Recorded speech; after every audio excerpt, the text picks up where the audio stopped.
All right, over the next few weeks, y'all might regret getting me full time. We're going to be talking here over the next little bit. We're going to be talking about some things that are basic Christian things, but churches have forgotten about them, okay? And the thing is, I'm going to tell you, I don't care if you are robbing a bank this week. I don't care if you committing adultery. I don't care if you cussed out your mama. I'm still going to love you, okay? But as a preacher, I got to preach against sin, and we're going to hit some of it coming up in the next few weeks. Are y'all ready for it?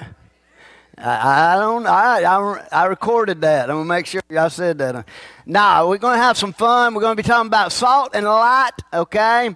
We are the salt of the earth. We know that, right?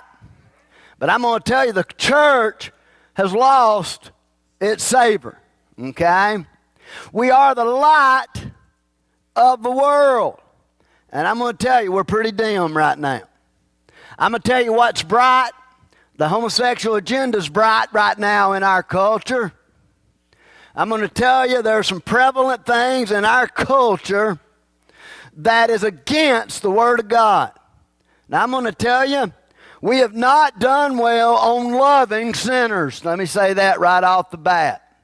I don't care, just like I said a while ago, if you slapped your mama, you robbed a bank, whatever you did, you're welcome to come to church. Okay? We're supposed to love people. We're supposed to make people feel welcome, okay? But we went overboard in our culture because I feel stinking uncomfortable in America. I'm a Christian, okay? This country was founded on Christ. But I'm going to tell you, in the pulpits today, there won't be much salt preached today. And that's what we're going to be talking about. And I do not apologize for it, okay? Now, I may apologize if I say it wrongly, but not what I'm trying to do. So what we're going to talk about, savory salt. We want salt that'll do something. Let me ask you a couple questions here, first of all. How many people do you influence? And then, because we're so caught up in our world, we don't influence as many people as we think we do. Parents, you don't influence as many people as you think you do. Remember, our culture. And then, how many people do you want to go to hell? Because I'm going to tell you, the church is living like we don't care if people go to hell. Because I'm going to tell you, if we're living no different than the people out there, then what's the difference? So here we are. My job, pray, preach the Word, stay in the Word. One old preacher said, it is to comfort the afflicted and to afflict the comfortable. The church has lost a word that is needed. And so this whole series, since setting up, we're going to be on light next week, and then we're going to be doing right and shining our light. Okay? And so, the word conviction. The church is not convinced that sin is wrong anymore. We're convinced that there's about 4 or 5 sins, and most preachers preach on those 4 or 5 every week. What's funny is some of those, two of those, that is not even in the Bible. So what happens here is we've gotten away from the principles of the Word of God on what's right and what's wrong. Now, when you think of G.K. Chesterton, I put it at the top of your sheet there. He says, Christianity has not been tried and found wanting. It's been found difficult and not tried.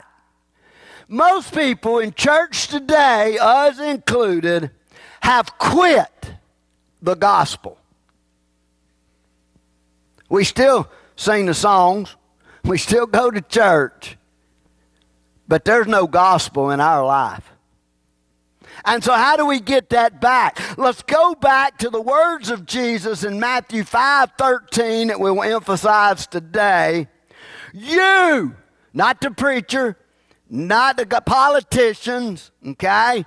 You are the salt of the earth. But if the salt have lost his savor, wherewith shall it be salted? It is thenceforth, and I want y'all to help me with this. What is it if it's lost its saltiness? It is good for nothing. Now, let me put this to the churches of today. There's a lot of churches that are good for nothing. Could you imagine somebody preaching that in 1970? But what's happened? Why are churches good for nothing? It's like a club. We get together, we pay our dues. I mean, it's almost like we got it all in here, right? I ain't getting off on that. Okay. You're the light of the world. That sets us up for a whole thing here, salt and light. Is your light shining?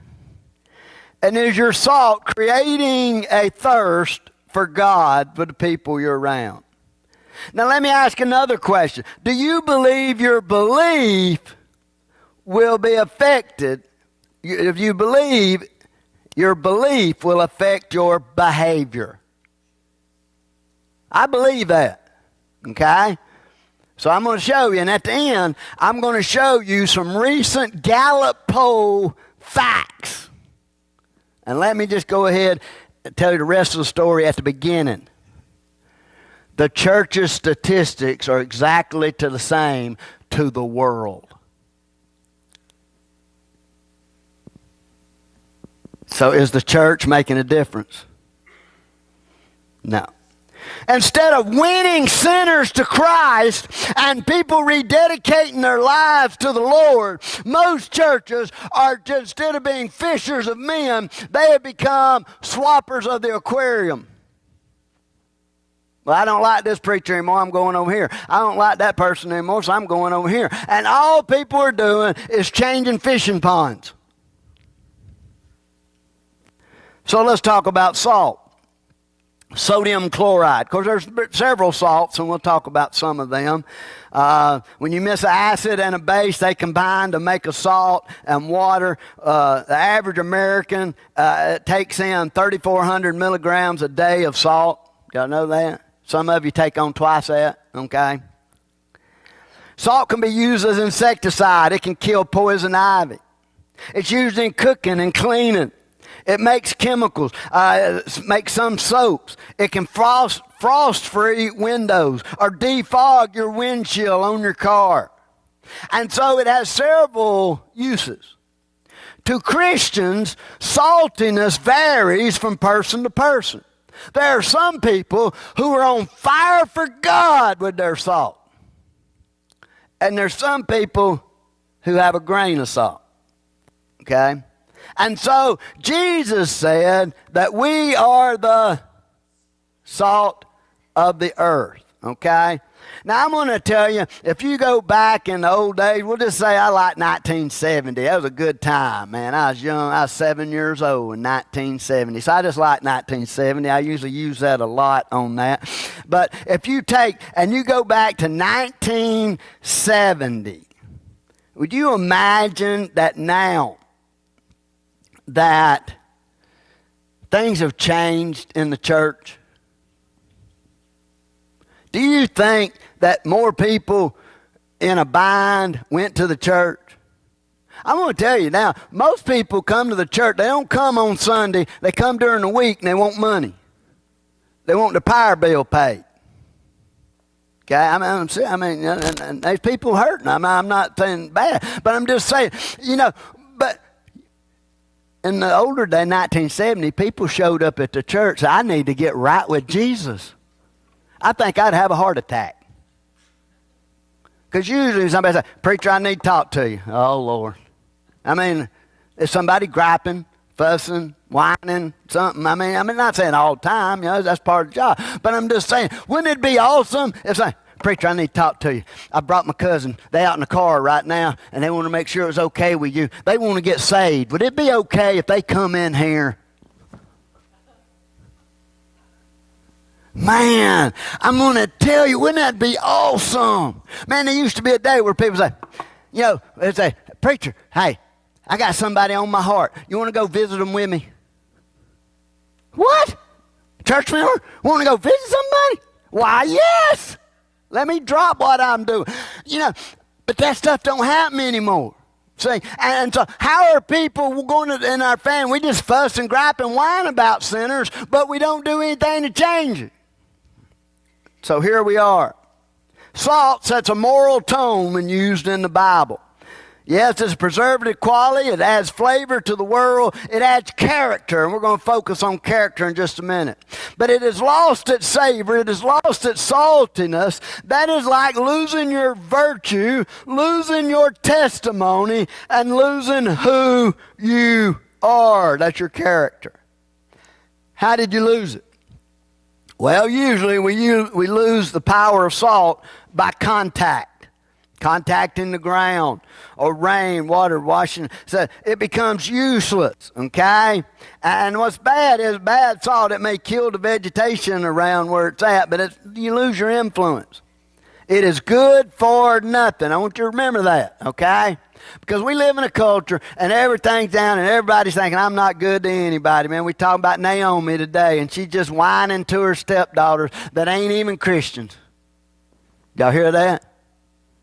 Telling her how bad God is to people that ain't even a Christian. Naomi, it's better you go back to them heathens over there because I can't do no good for you. God ain't with me no more. And that's the way the whiny, pouty church of 2024 across the world today. We don't preach on sin. We don't love people. And we gripe and whine about everything. Is that about it? Or is there anything else I need to mention? Okay. But here we are. Where's your influence? Is it good for nothing? Or when you're talking, you're just like Charlie Brown, womp, womp, womp, womp, womp, womp, womp, womp, womp. That's what I feel like preaching sometime. But there's 4 characteristics of savory salt, and we're going to look at those. But before we do, we need to realize what is salt. Salt shows character. It shows qualities. Let me tell you something. What is your character? If you were a character in a movie, or if you were a character in a cartoon, what would your character be like? Would it be known as a Christian standout character? Or would it be another TV show where the Christian is the butt of every joke? Well, let's look at what character is first of all, set here. So what are you known for? Okay? Character. Attributes that determine a person's what? Moral or ethical actions and reactions. That's who you are. Do you know what you are morally? Do you know there used to be a time where they taught ethics in college? They still have that class, and hardly nobody's ever in it. Do you know back in the 60s, they chose psychology for everybody that graduates. You have to take it. And they left out ethics.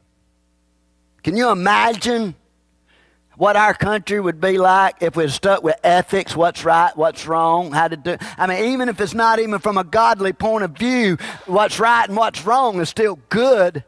But no, we've got psychology, which is telling people you can marry trees and you can be whatever will make you happy.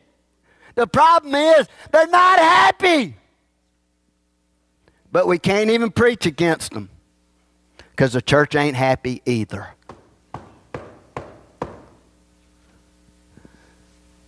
We whine, gripe, and fuss just as much as them. And we love telling them how bad everything is. Yeah, it just makes them hungry for Jesus. Character. It means to be engraved or inscribed like a character, a letter, or picture on a stone. That's who you are. Is it engraved Or are we like politicians, swing this way and that way? Character, properties that define the individual nature of something. Now, I think our character is more like the last one. An actor portraying someone in a play. Do you know the churches are full of people who are just playing a part every Sunday? And then when it's over, they put their part up and they go on. You see, Christianity is not a Sunday deal. It's a 7-day a week, 24 hours, 7 days a week. Anyway, y'all know what I meant. I think I messed it up. All right, so what are you known for? Well, let's look at what salt is known for. And I believe as we look at these 4 things real quick, you'll be able to see if your Christian life is salty, okay? If you are salt in this world, or are we just playing church? Salt preserves. It is favor for longer stability. Do you know, yes, there are young people that die. There are good people that die. But you know what? When God's time is ready for you, there ain't nothing you can change about it. Or is there? Because it says in there, if you follow His commandments, longer days. Now, if He has a purpose, see. But like I said, aren't you glad God is God and we're not? Because I'm going to tell you, if I was God and there ain't no use in anybody, we wouldn't have many in church. Because the people in church that ain't doing nothing are the ones that's lost and need to get saved. Everybody else will be excited about Jesus and being salty and light to the world. But 99.9% of a preacher's job now is babysitting church members. Did y'all hear that? And I ain't been here long enough to fuss at y'all. I'm talking about where I've been and most preachers I talk to. And it's like, you can't get along. We get our feelings hurt over everything. And it's like Matthew 18 says, go to that person. It don't say, go to the preacher and fuss about so-and-so. Is that in the Bible? No. So what happens here is, are we salt? Are we taking care of what God said to do? It's like, oh, there's so much on this, but we can't get caught up and bogged down here. Many uses, many kinds, they make up many things with salt. You think of ham and meats packed in salt. We are a preservation agent in the world that is decaying from sin. Are you slowing the process down for the people around you, or are you speeding it up? Salt was a practical use. It preserved things from decomposing. There's other things we could talk about. It keeps cut fruit from browning.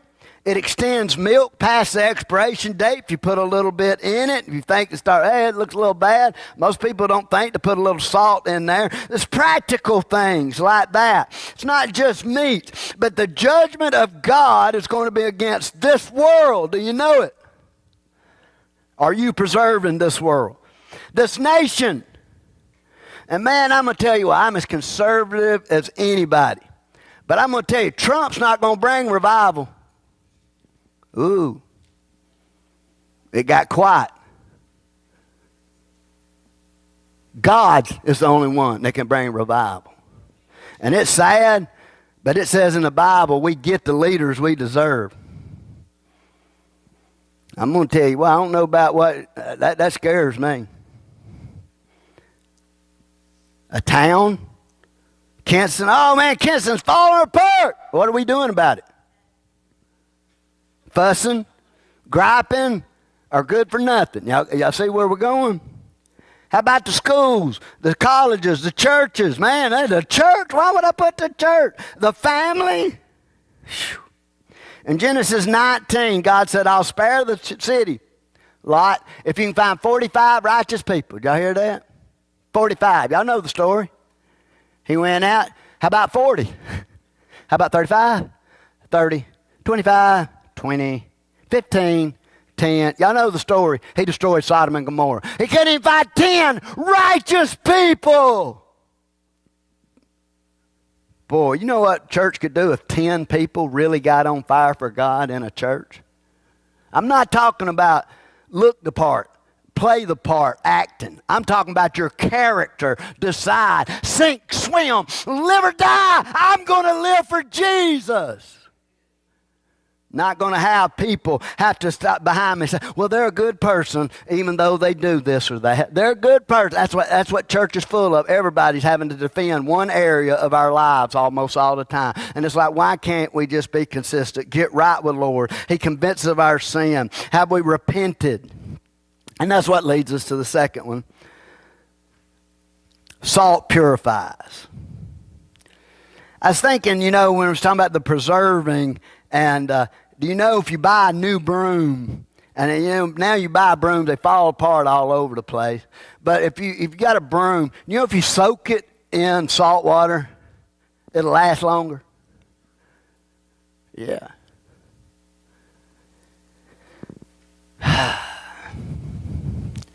If we soaked our brooms of cleaning, we could clean a lot better, couldn't we?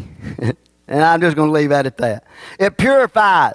It frees from lingering sin. Salt can clean. It can purify. It's a disinfectant. It kills some microorganisms and bacteria. It reduces pathogens. It don't kill all of them, but it removes impurities, just like being clean from sin that only Jesus can do. It even cleans up our speech. Well, it slips out every once in a while. Colossians 4:6 says, let your speech be always with grace. Did it say always or sometime? Well, you don't know what they said to me. I know it says always with grace right here. Did y'all get that? Seasoned with salt, that you may know how you ought to answer every man. I know how. Here's the church right here. Well, you know what I'd have told them instead of that right there. Did you see that's the opposite? Did you see that? And we brag about it. I told them the business. It's like, well, I don't think I need to invite them to church. You know what I'm saying? And it's like time after time, we've got to be careful. Salt purifies. It's like a medicine. Sore throats relieved. Bug bites or sunburns are soothed. And you can use Epsom salt for all kind of stuff, but we're not going to get into that. And even salt, you soak something before you wash it in salt with stains of blood, coffee, and tea. Ezra 6:9 says, whatever is needed for the burnt offerings, bring it in. He's talking about bulls. He's talking about sheep and goats. And he says, and bring the salt. Salt is important. So when we start looking at it, salt preserves. Salt purifies. So just right now, we're only halfway through. Think of your life right now. Are you preserving Kinston, your family, the church, so on? Are you purifying it? Or are we contaminating it? Okay, so that's 2 right there. All right, y'all ready for 3? This is one that maybe I go a little overboard on. Salt packs a punch. Yeah. It's flavor for loving something. Some people like lots of salt.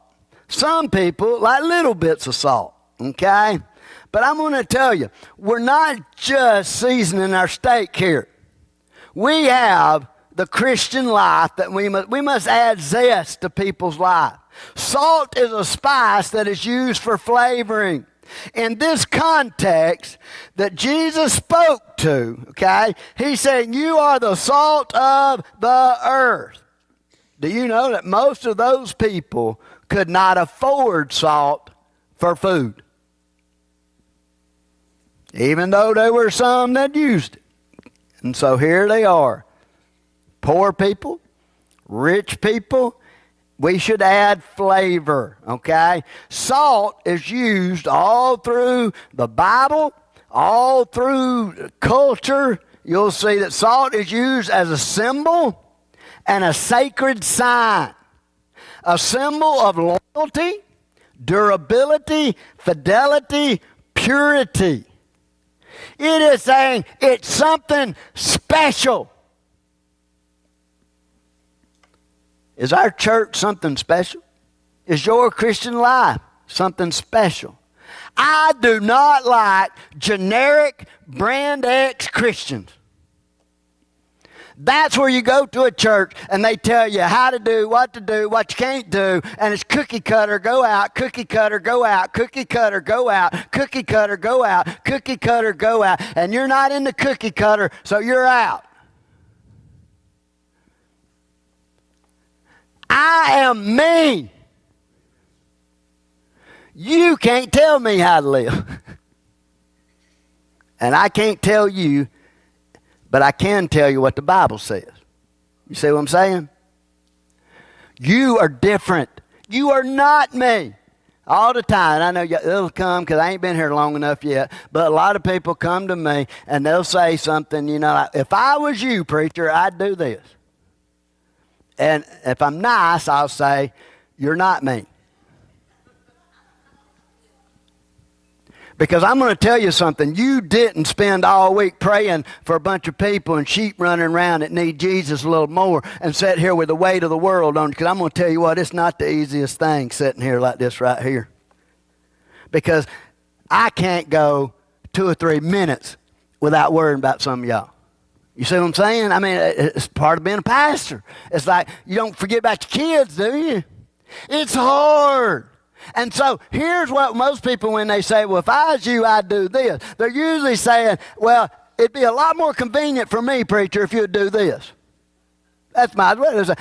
Preacher, I want my way this time. See, we've got to be salt. That means we've got to take care of everybody here and reach everybody out there. But if we cater to one person, 2 people, a family, or whatever, we're not any good. And we've added no flavor to life. We're going to do it that certain way. Woo! Did I say all that? Jesus died that we might have life more abundantly. Amen. The world is bland, plain, and boring. We need the life. Amen. Woo! The world ought to be a safer place because Christians live in it. But we've just given up. Job 6:6 says, can that which is unsavory be eaten without salt? I remember I grew up with my grandmother, and when she got older, she couldn't put salt on anything. She went from being like the best cook in the whole world to food growing in your mouth. Y'all know what I'm talking about? It's like, what ain't even fun of eating if you can't have salt? I'm in that stage right now where I'm getting bitter. I'm having to cut out tea. And they say, well, there's unsweet tea. No, they ain't. Remember, Miss Tina's trying to get me on. I was like, no, I just soon do without. So here we are. 2 Chronicles 13:5 says, God gave the kingdom of Israel to David and his descendants. How did he give it to them? It says, by a covenant of salt, something that is long-lasting, a covenant of sacrifice. And I always tell people, that there's no other country broke more covenants and all kinds of things than America. Remember that. Read up about Native American history if you want to see something. You don't trust the government? Just remember. Number 4. Y'all ready? Because this is what's wrong. Salt adds passion, fervor for life. Salt creates thirst. Do you have a thirst for life, or are you just trying to get by? Does your life just involve us 4 and no more, or us 2 and no other dude? Whatever. You see, we should have a thirst for life, a thirst for God, a thirst for wisdom and knowledge. We don't want to learn. We think about school. We don't want to learn. We don't want to read anything. You know what happens? You can't learn about the Bible if you're not reading. You say, so we've just quit everything. I don't want to learn. I don't want any rules. That's the culture we live in. Let me tell you, you better learn the rules because that's what you're going to stand in front of God with right here. Salt. Salt attracts people. Jesus said the more salt, Jesus said we're the salt of the world. What he means is if you'll be salty, you will attract people to me. I was thinking when I was reading and studying, I thought about, faded linen. Sometimes your bed linens look a little dingy, your pillowcase. Do you know that salt can even revive to some degree your old linens? Do you know that most people are sick because they never wash their bed linens and their pillowcases? In the old days, 2,000 years ago, those that could washed it in salt. And in some cultures, urinated on it and then washed out the urine. Man, that's crazy, isn't it? So here we are. A church here in the middle of Kinston, North Carolina. How are we going to preserve more? How are we going to purify more? How are we going to add flavor? How are we going to create thirst? One thing I notice about salt, it burns an open wound. If you keep an open wound, it's going to hurt. I like it like this. Usually people come out and say, "Preacher, you stomped my toes today." Well, let me tell you, the Bible is there to convict us of sin. When's the last time you repented of a wrongdoing? And then let me ask you this. When's the last time you defended your sin? Now, I'm going to tell you, I hate to say that, but that'll tell you whether you're right with the Lord or not. Do you spend more time justifying, trying to explain away and justifying whether it's money or family or whatever it is, or are you just saying, "I ain't right with God and I'm repenting of it"? How is God going to take care of you if you don't? God can't bless sin. So here we are. It adds passion. Man, I'm going to tell you. Do you know that cakes of salt in some cultures was used for money? I like that. The world is full of sin and darkness. We need the salt and the light. Have we confessed our sins, or are we defending them? Numbers 18:19 said, "A heave offering for holy things, of Israel, offer to the Lord. I've given to you the statute forever. It is a covenant of salt forever before the Lord." Before I ever read that, I'd never heard of a covenant of salt in the Bible. And so when I start looking at it, that means, remember, that it is lasting, it is pure, it is holy, it is supposed to be unbreakable. In the Beatitude, blessed is the poor in spirit, the meek, those that hunger and thirst after righteousness. The world drains us. Do you remember the story of Matthew chapter 25 with the talents? 5, 2, and 1. The one that was cursed and went to hell. What happened? They buried it in the ground. Here's the church. I'm too old, I can't do this. I'm too young, I can't do this. I'm too broke, I can't do this. I can't do anything for the Lord anymore. Are you dead? Do you have a phone? Can you write? You can do something for the Lord. And well, nobody ever encouraged me. Nobody ever sends me a letter. Start sending some. And then maybe it'll catch on. You'll say, "You know what? So-and-so sent me a letter. That was so encouraging. You know what? I ought to write some letters." See, here we are. We're in the conclusion. Y'all remember the first questions I asked you? Remember, is there any difference between the church and the world? I'm going to give you facts right here from George Barna. George Barna. For years, we have reported research findings showing that the church was slowly becoming just like the world. Okay? Now, he's using born-again Christians, which is usually people who are serious about the Lord and faithful to church. He ain't just saying everybody calls himself Christian, okay? And he's saying right here, he says, born-again adults think and behave just like everyone else. And that's the one that told the truth. Y'all know about some of them surveys. I ain't telling everything I'm doing. You know what I'm saying? That's what he said. Just like everybody. He says, for years it's been going that way, and now it's here. A new study helps explain that believers do not train their children any differently than people in the world anymore. And we wonder why they ain't church. They don't think or act any differently. When kids are exposed to the same influences without supervision of spiritual things, they're not guided to interpret their circumstances so that they can learn whether it's another circumstance that is like that in light of a biblical principle. They react the same way as everybody else. We've excused everybody, haven't we? It's okay, but it's not. Nothing is wrong. I'm okay.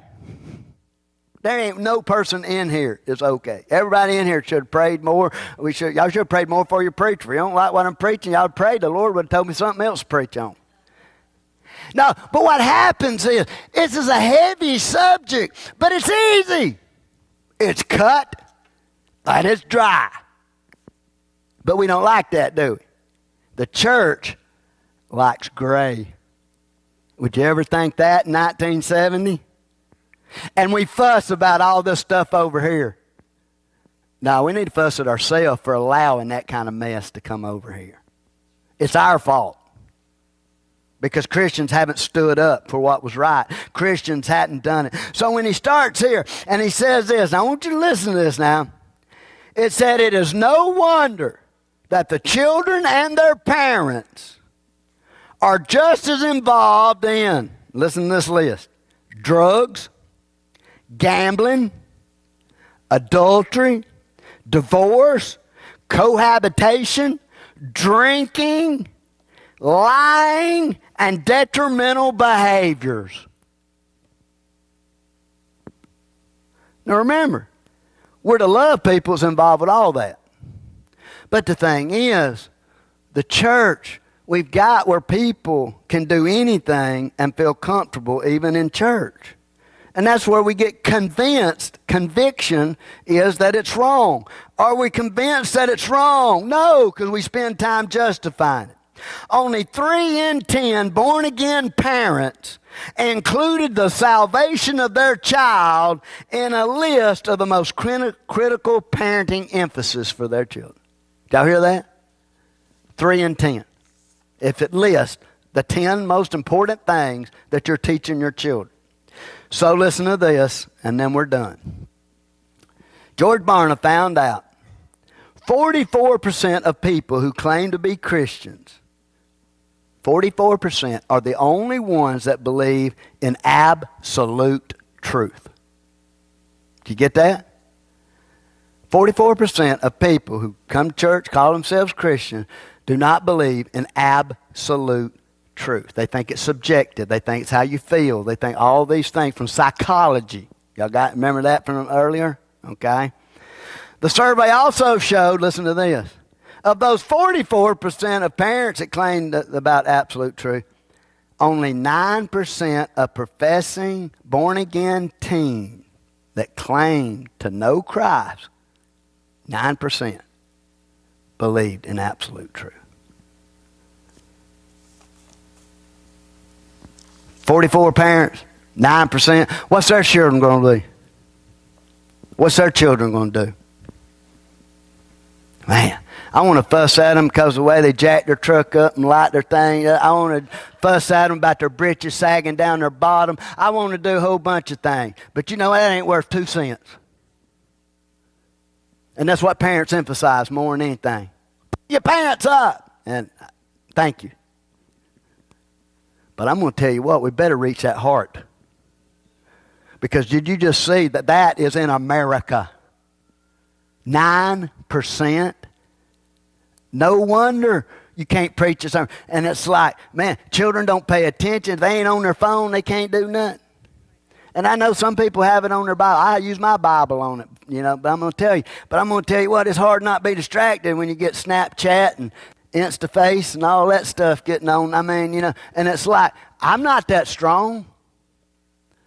And it's like, why are children making bad decisions? And then I'm going to tell you, 2,000 years ago, people was making bad decisions too. It don't matter what technology is. Y'all got that? The church. Heads are bowed, eyes are closed, musicians come, prepare an invitational hymn.